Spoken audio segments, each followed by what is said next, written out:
Pourquoi n'y a-t-il pas plus de gens qui parlent du bataillon Azov? Abonnez-vous, likez la vidéo et laissez vos avis en commentaire. Nous sommes en 2014, l'Ukraine est en crise. La Russie annexe la Crimée. Des séparatistes se soulèvent dans l'Est. Dans la ville portuaire de Marioupol, une nouvelle force émerge, le bataillon Azov. Cette unité de volontaires se forme pour combattre l'insurrection pro-russe. Leur objectif? Défendre leur patrie. Les premiers membres sont un groupe hétéroclite. Certains sont des vétérans, d'autres sont des étudiants. Tous partagent une farouche détermination à protéger l'Ukraine. Cependant, le bataillon Azov suscite la controverse dès le début. Certains membres ont des opinions d'extrême droite. Leurs symboles et leur rhétorique suscitent des inquiétudes. Les observateurs internationaux s'inquiètent de potentielles violations des droits de l'homme. Alors que le conflit s'intensifie, le bataillon Azov prouve son efficacité. Ils combattent avec acharnement lors de batailles clés, y compris la défense initiale de Marioupol. Leur réputation de bravoure grandit. Reconnaissant leur prouesse au combat, le gouvernement ukrainien prend une mesure importante. Il intègre le bataillon Azov à la garde nationale.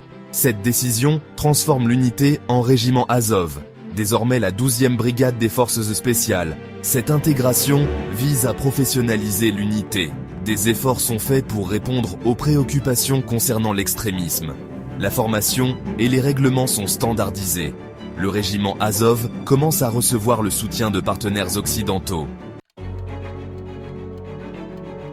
Avançons rapidement jusqu'en 2022. La Russie lance une invasion à grande échelle de l'Ukraine. Marioupol devient une cible clé. Le régiment Azov se retrouve une fois de plus en première ligne. En infériorité numérique et en manque d'armes, il refuse de céder. Il s'enterre, prêt pour une défense désespérée. Le monde entier observe Marioupol subir un siège brutal. La ville est bombardée sans relâche. Le régiment Azov livre son dernier combat à l'usine sidérurgique d'Azovstal.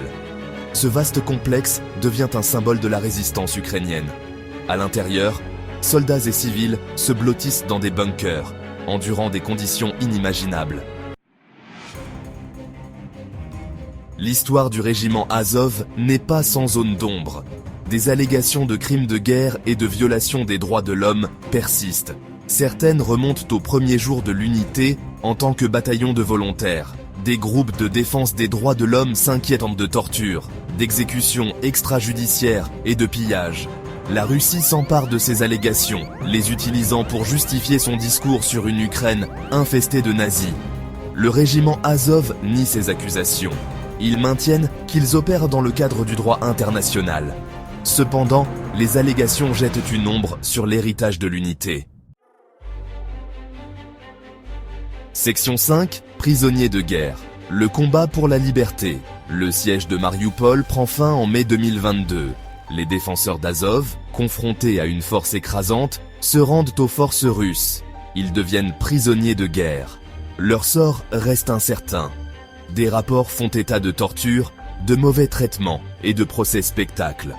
Le monde réagit avec indignation lorsqu'une explosion secoue la prison d'Olenivka en juillet 2022, tuant des dizaines de prisonniers de guerre ukrainiens, dont des combattants d'Azov. Une campagne mondiale pour leur libération prend de l'ampleur. Les familles des soldats capturés plaident pour leur retour. Les organisations internationales appellent la Russie à respecter ses obligations en vertu des conventions de Genève. Section 6. Un changement dans la politique américaine. Pendant des années, les États-Unis ont résisté à l'idée de fournir une aide militaire directe au régiment Azov. Cette réticence était en grande partie due aux préoccupations concernant les liens présumés du régiment avec des groupes extrémistes et les allégations de violation des droits de l'homme. Les préoccupations concernant l'extrémisme et les allégations de violation des droits de l'homme restaient un obstacle majeur. Les groupes de défense des droits de l'homme et certains membres du Congrès ont exprimé des inquiétudes quant à l'impact potentiel de cette aide. Cependant, le calcul change en 2024. Avec l'intensification du conflit en Ukraine et l'augmentation des pertes civiles, la pression pour soutenir l'Ukraine de manière plus substantielle s'accroît. Alors que la guerre en Ukraine s'enlise, les États-Unis réévaluent leur position. Les discussions au sein du gouvernement américain deviennent plus urgentes et les voix en faveur d'une aide accrue se font entendre. Ils reconnaissent le rôle crucial du régiment Azov dans la défense de l'Ukraine contre l'agression russe. Les stratèges militaires soulignent l'importance de cette unité dans les opérations de première ligne. Dans une décision controversée, les États-Unis lèvent leur interdiction de fournir des armes et une formation au régiment Azov. Cette décision marque un tournant significatif dans la politique américaine. L'administration Biden soutient que l'unité a subi des réformes importantes et que ses combattants sont essentiels à la défense de l'Ukraine. Ils affirment que ces réformes ont atténué les préoccupations antérieures et que le soutien au régiment Azov est désormais justifié. Section 7. Réaction mondiale, soutien et condamnation. Les événements récents ont suscité des réactions diverses à travers le monde, allant du soutien fervent à la condamnation sévère. Le changement de politique des États-Unis déclenche une vague de réactions à travers le monde. Les nouvelles se répandent rapidement, provoquant des discussions animées dans les foyers, les bureaux et les espaces publics. L'Ukraine salue la décision, louant les États-Unis pour avoir reconnu les sacrifices et les contributions du régiment Azov.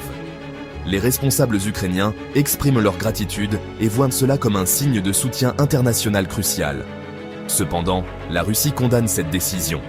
Les officiels russes dénoncent ce qu'ils considèrent comme une provocation et une ingérence dans leurs affaires. Elle accuse les États-Unis de soutenir des néo-nazis et d'alimenter le conflit.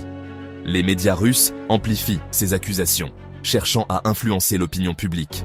Le Kremlin utilise la décision pour renforcer ses efforts de propagande, dépeignant l'Occident comme complice du supposé régime nazi de l'Ukraine. Cette narrative est utilisée pour justifier leurs actions et mobiliser le soutien interne. D'autres pays expriment un soutien prudent à l'Ukraine, tout en exhortant toutes les parties à respecter le droit international et à éviter les actions qui pourraient aggraver le conflit. Les diplomates internationaux appellent à la retenue et à la diplomatie.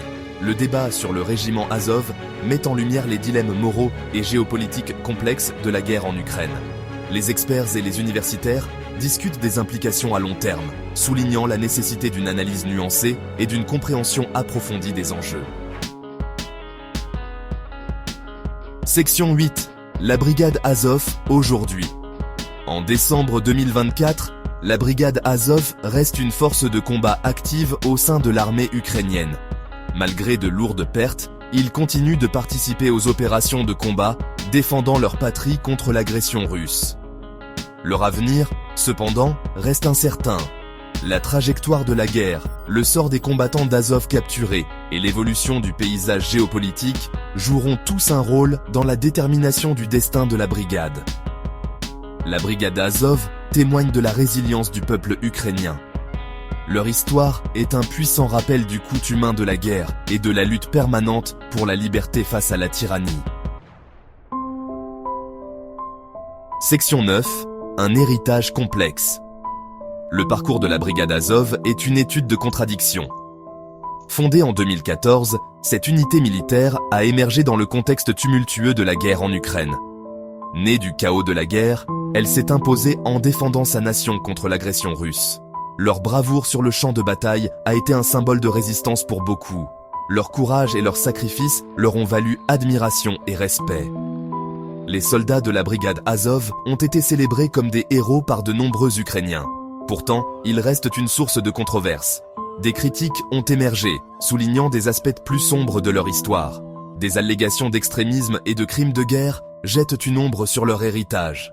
Ces accusations ont suscité des débats intenses au niveau international. Leur histoire sert d'avertissement sur les dangers du nationalisme et montre comment des idéologies peuvent influencer des mouvements militaires. Les complexités de la guerre et la lutte permanente pour la vérité et la responsabilité sont au cœur de leur récit. La guerre ne se résume jamais à des batailles simples. La place de la brigade Azov dans l'histoire est encore en cours d'écriture. Chaque jour apporte de nouvelles perspectives et révélations. Alors que la guerre en Ukraine fait rage, les actions de la brigade continuent de façonner leur héritage. Leur histoire nous rappelle le coût humain des conflits et le pouvoir durable de l'espoir face à l'adversité. Malgré les horreurs de la guerre, l'espoir et la résilience humaine persistent. Merci d'avoir regardé. N'oubliez pas de vous abonner, de liker la vidéo et de laisser vos opinions dans les commentaires.